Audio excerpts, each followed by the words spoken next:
Seltzer Kings. Podcasts. I found a kid who swings a golf club like a dream. I'd like to try to qualify him for the U.S. Amateurs. Coming to Apple TV Plus. What's your name? I'm not into older guys, but I'm flattered. A new comedy series, Stick. I don't want to go on this trip. Your mouth's saying one thing, but those eyes are saying something else. From the home of Ted Lasso. This is your shot at redemption? This is your mulligan? Owen Wilson. This game takes and it takes. The game's finally giving me something back. Stick. You know Arnold Palmer? Iced tea, lemonade, mix it. I'm missing a nap for this. Streaming June 4th on Apple TV Plus. Suing the devil? Well, if I was planning on suing the devil, I know who I'd serve the papers to. You pedantic, raging alcoholic ass. The following podcast contains... But swearing and using dirty words is not one of my vices. I don't use foul language, and I don't like to hear anyone else use it either. Explicit language.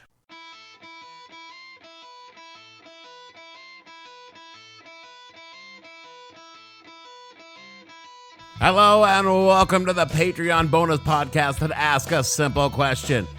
When you literally condemned a process server to hell to serve the papers on your petty nuisance lawsuit, what the hell were you thinking? I'm your host, Dave Bledsoe. This is our first Patreon bonus for Spooktacular 2022, and we're calling it We Call Satan to the Witness Stand. But we don't take the devil into our own hands, we take him to court. Stay tuned. What the hell were you thinking? Podcast is brought to you by Agamemnon and Associates, attorneys at law. When you need a hell of a good lawyer, call Agamemnon. We all know the law is complex and often frustrating experience, and if you find yourself on the wrong side of the law, you need a lawyer who will stop at nothing to defend you. Agamemnon and Associates special in criminal, divorce, corporate law, and we are the only law firm that can make the promise that you will always win your case, no matter what it takes. After all, who knows the law better than demons from hell? Worried about cost? Don't be. Agamemnon and Associates love a pro bono case, so long as you're willing to sign away your immortal soul. You weren't using it anyway. Agamemnon and Associates, just a small blood sacrifice and a willingness to spend eternity in hell, and your legal problems will go away forever. This is Vonda Braithwaite, the plaintiff. She sold her immortal soul to the devil in return for success in her hairdressing business, but now claims that the devil cheated her. She seeks nullification of the contract plus damages.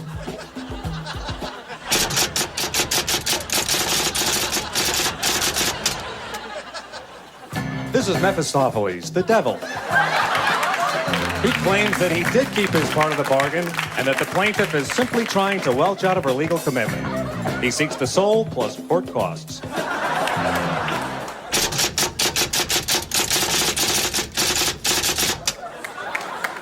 The situation you are about to see is real. The people are not actors. They are actual litigants in cases filed in a California municipal court. They have agreed to waive their right to trial and to have their disputes settled in our forum, the People's Court. Hello, I'm Doug Llewellyn. In a moment, the case of the Beautician and the Beast. I was once a party to a lawsuit. I take it this is a paternity case. What? No. I mean, honestly, what woman would swear under oath that she had actually had sex with me? Fair point. My case was a very simple one. Someone was spreading lies about me doing a very bad thing and was making it impossible for me to get a job because of their lies. It's a raging alcoholic narcissist. No, that part is actually true. I can't go into specific details about the case because eventually we settled out of court, and part of that settlement was neither one of us would ever mention each other again. But what I can tell you is some of the things they said about me were hurtful, untrue, and self-serving on their part. They would tell you, of course, that what they said about me was fair and accurate and that I'm a total asshole. Which, hey, that might be true, but being an asshole isn't illegal, and I didn't actually do the things that they said that I did. I didn't really plan on suing anyone because lawsuits were expensive, and I was unemployed because, again, people were telling lies about me, making it impossible for me to get a job.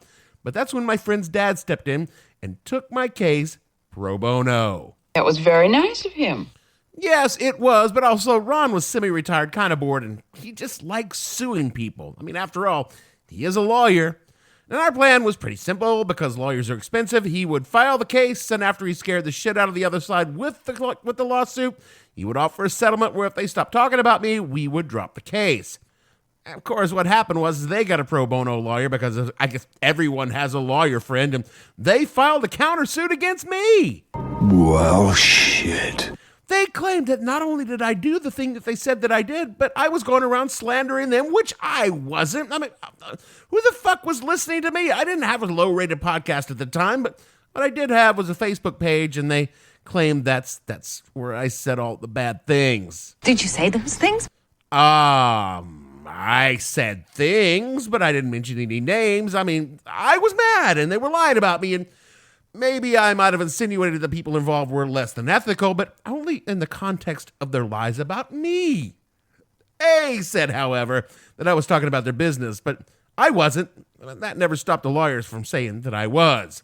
Anyway, came down to that both lawyers sitting down, talking to each other, and coming to the conclusion that this was way more work than they wanted to do for free, and we settled the case with the aforementioned don't talk about each other agreement.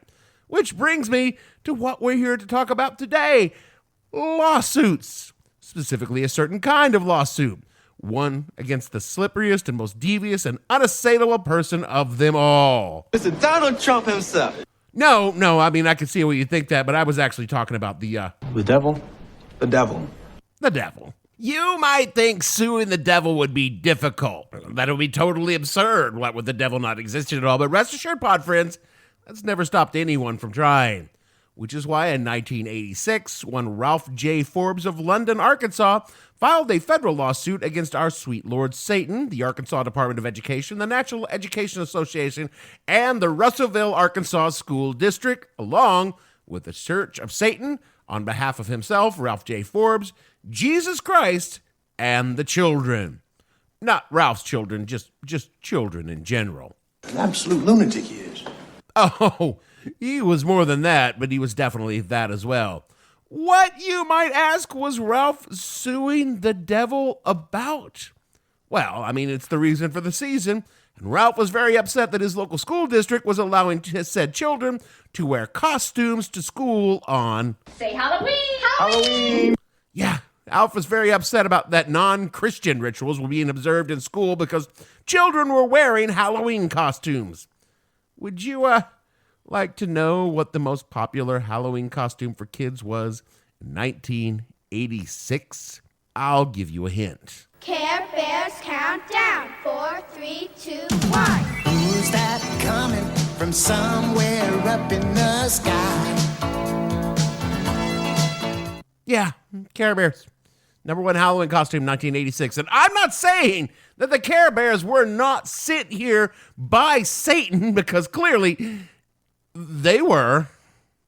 Now, Ralph was an interesting character.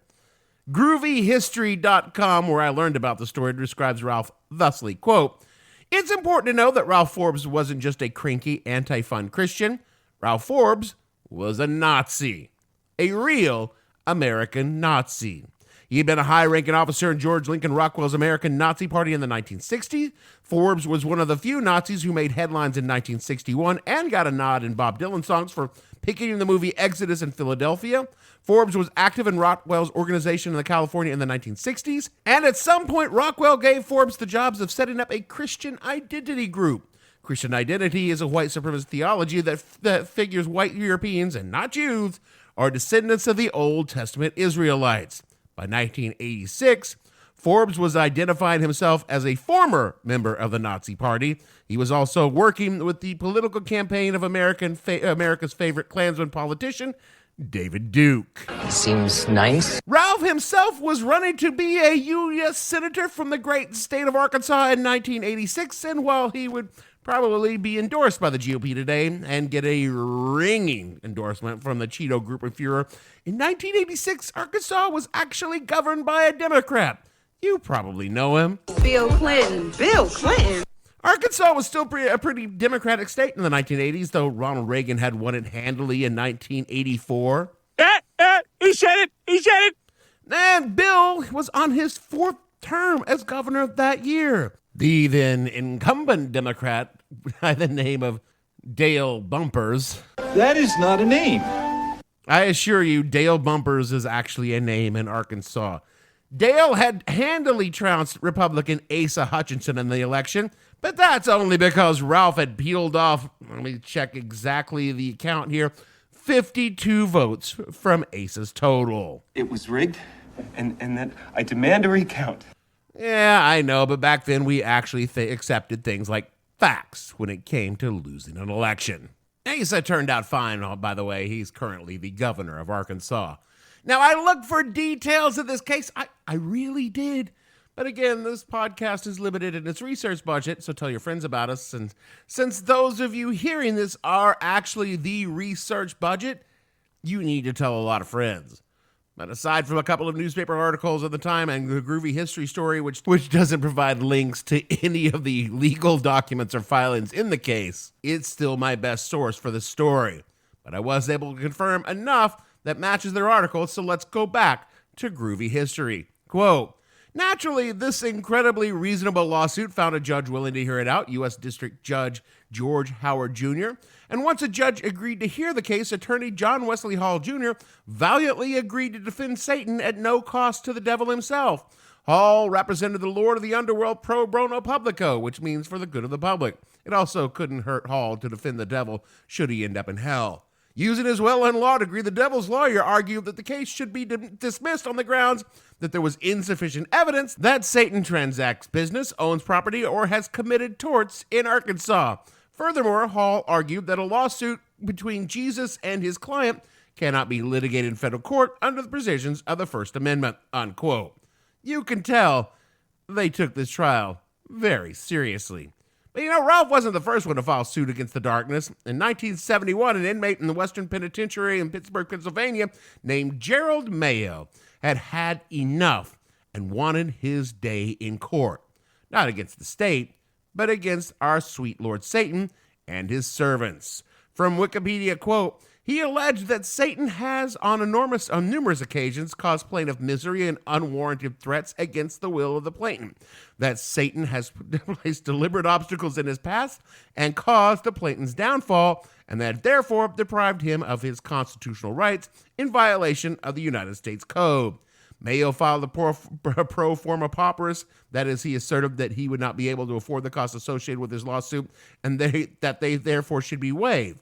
Mayo decided to file his suit against Satan and his minions, which was an external force over which the prison had no control. Objection, Your Honor, objection! God damn. This was an actual court. It's right there in the docs. Alas, Gerald fared no better than Ralph did. Quoting from the Huntington Daily News in December 7th, 1981, Pittsburgh. A federal judge has refused to order Satan to quit placing temptations before a 22-year-old inmate at Western Penitentiary who claimed the devil had caused his downfall. The devil, with it all, said the U.S. District Court Gerald J. Weber on Monday when he threw this case out of court because federal marshals could not produce the devil. Gerald Mayo of Reading, Pennsylvania, filed the petition for the injunction against Satan and his staff and argued Satan had violated his constitutional rights by placing irresistible obstacles in his path.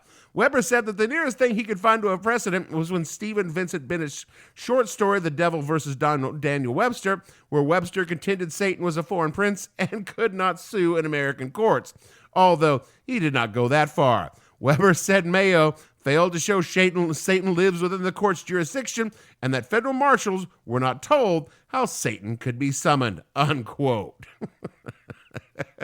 Literally, it got tossed out because Satan didn't show up in court. However, Gerald's case did have lasting impact on the legal profession, and it is taught to law students even today on the importance of proper process service. Again, from Wikipedia, quote, the textbook Civil Procedures Cases, Materials and Questions, 8th edition by Freer et al. Cites in the 3rd chapter stating, when the marshal's office does serve process, the plaintiff may be required to instruct the marshal on how to do so. In Mayo v. Satan and his staff, blah, blah, blah, blah, some stuff about court stuff, the court dismissed the case because the plaintiff failed to render such aid when asking the marshal to serve the devil himself, unquote. However, if you still want to sue the devil, all is not lost. I have discovered a useful essay written in the year 2000 in the Virginia Law Review called Suing the Devil, a Practical Guide for Practitioners. It was written by now Professor Charles Yablon, who teaches civil procedure, corporate law, corporations, cybersecurity, international business transactions at Yeshiva University, Cardozo School of Law.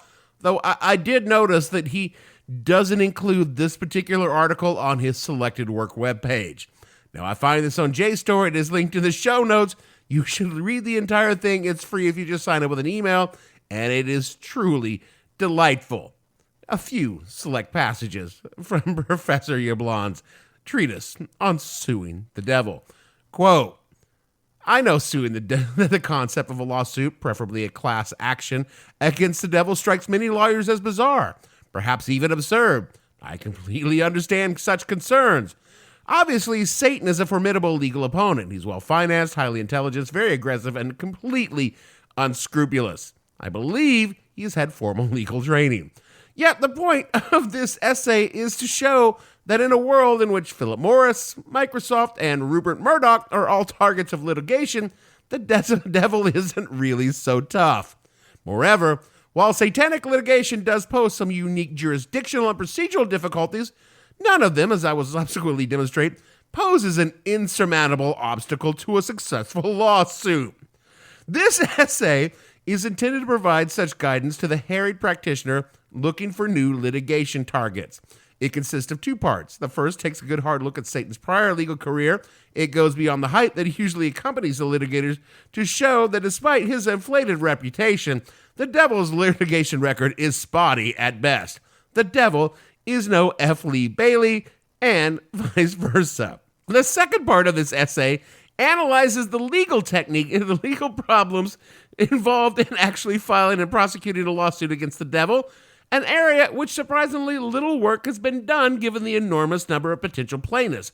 It shows that Satan is clearly amenable to a suit in both federal and state courts, particularly in New York, the jurisdiction with which I am most familiar. Based on fairly standard jurisprudence principles, litigation against the devil is not only possible, but potentially quite lucrative. Aggressive lawyering is very likely to be rewarded with substantial Mephistophelian settlement offers. As everyone knows, the devil is always willing to cut a deal, particularly with lawyers. He's not wrong. Let's put Mayo aside then and carefully consider the actual legal issues that might be raised in a well-litigated lawsuit against Beelzebub. One naive objection we can easily dispose of is what I call the ontological defense.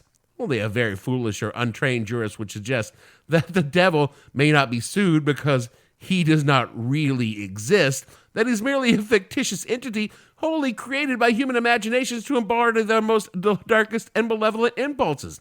The flaw in this argument will be immediately obvious to anyone with a modicum of legal training.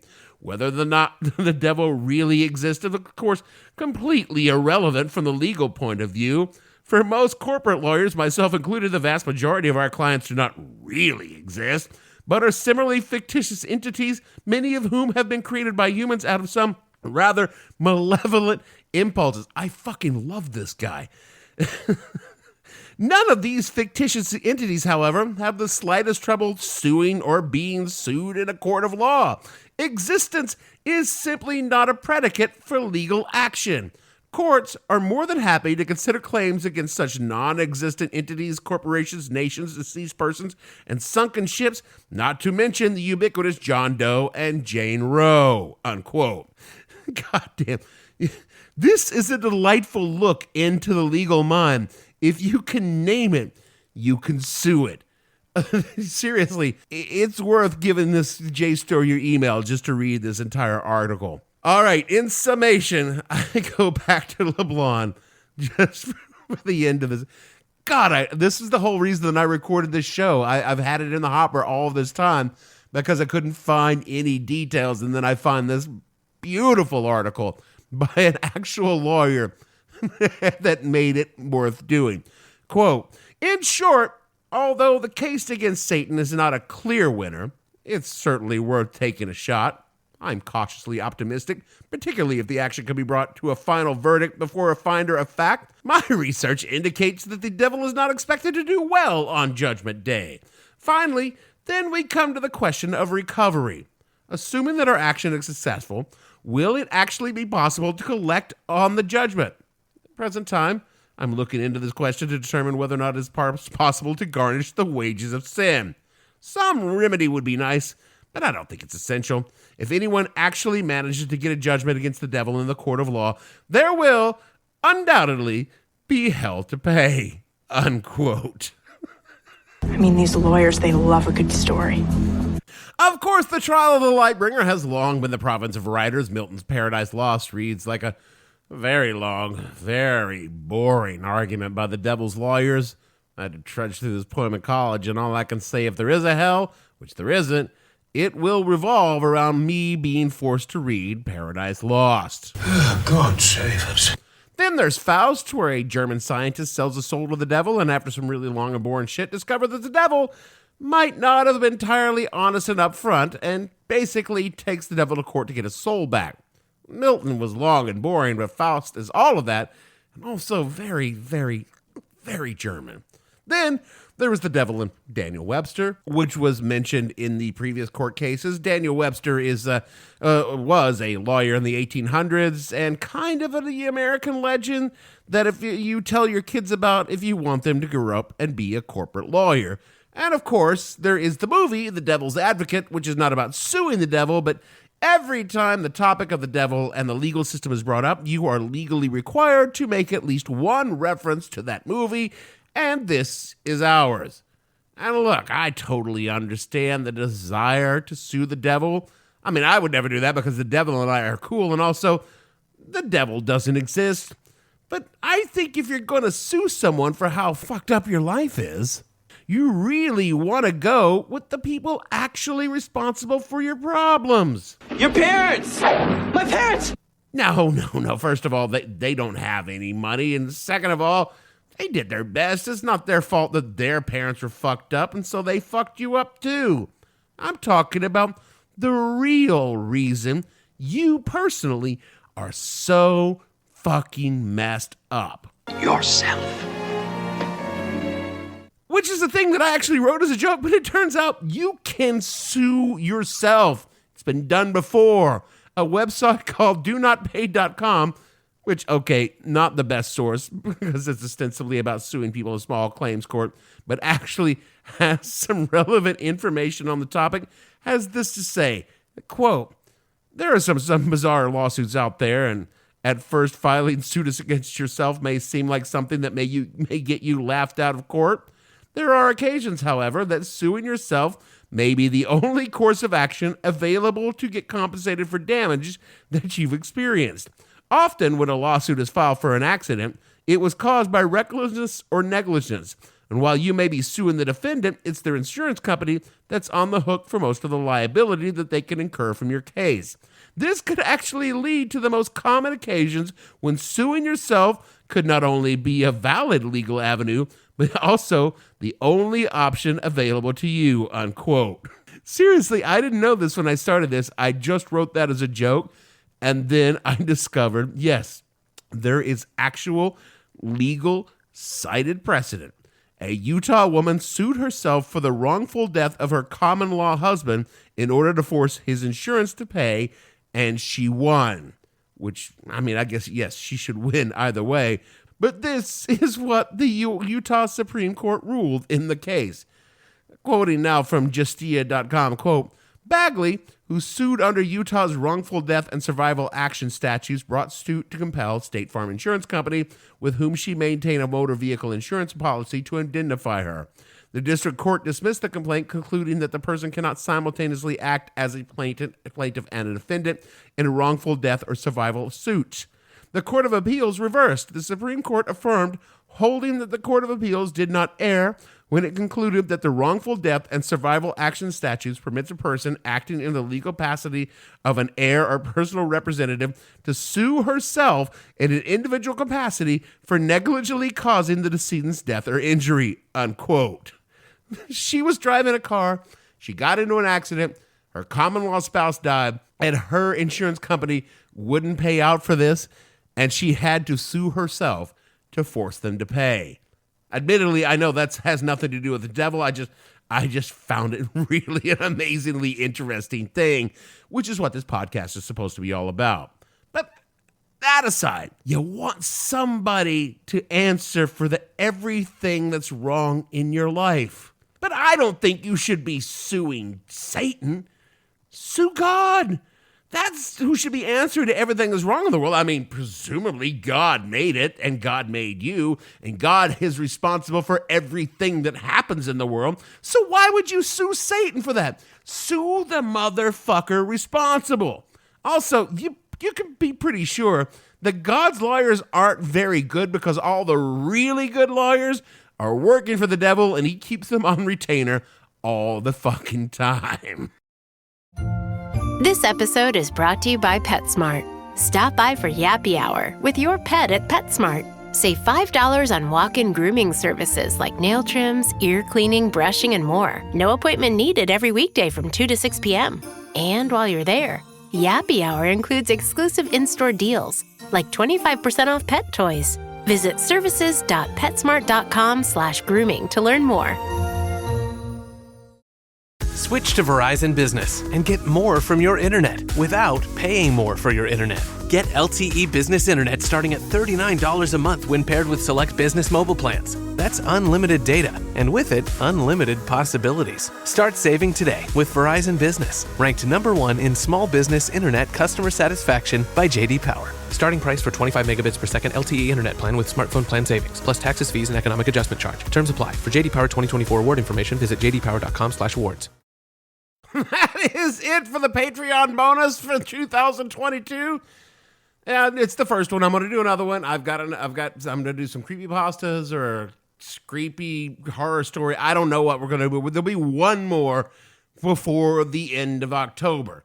October is really five episodes in October for the Spooktacular has just been a fucking hell of a thing for me to try and do. But look, thank you for donating and for keeping this low-rated podcast in just a few dollars. I appreciate all of you, and I wish I had the time and energy to do more for you, but we're a small shop, and all of your money really just goes to paying Gavin, who is worth every penny of the $27 a month we make from Patreon.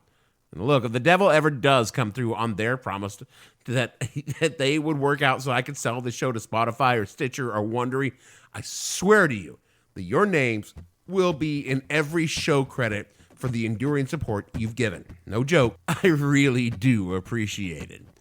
And so for me, Dave, please allow me to introduce myself. I'm a man of wealth and taste. But so, producer... Oh, please, you are most definitely neither of those. Gavin, and all the fictional devil's advocates on this show, we want to say, pleased to meet you. And we hope that you aren't troubled by the nature of our game. We'll be back one more time this month for yet another spooky special. See you then. Watch his hands seal his fate. Pleased to meet you. Hope you guess my name. What's puzzling you is just the nature of my game. Stuck around St. Petersburg when I saw it was time for a change. I killed the Tsar and his ministers. Anastasia screamed. What the Hell Were You Thinking stars Dave Bledsoe and features Gavin St. James and several fictional minions. The show is produced by Kimberly Steele and a part of the Seltzer Kings podcast network. You can find more information on the show on their website, whatthehellpodcast.com, or on Twitter at @thehell_podcast, or on Facebook as What the Hell Podcast. Thanks for listening. I have no ending for this, so I take a small bow. Like it's the fruits of the devil, evil. Seltzer Kings Podcasts.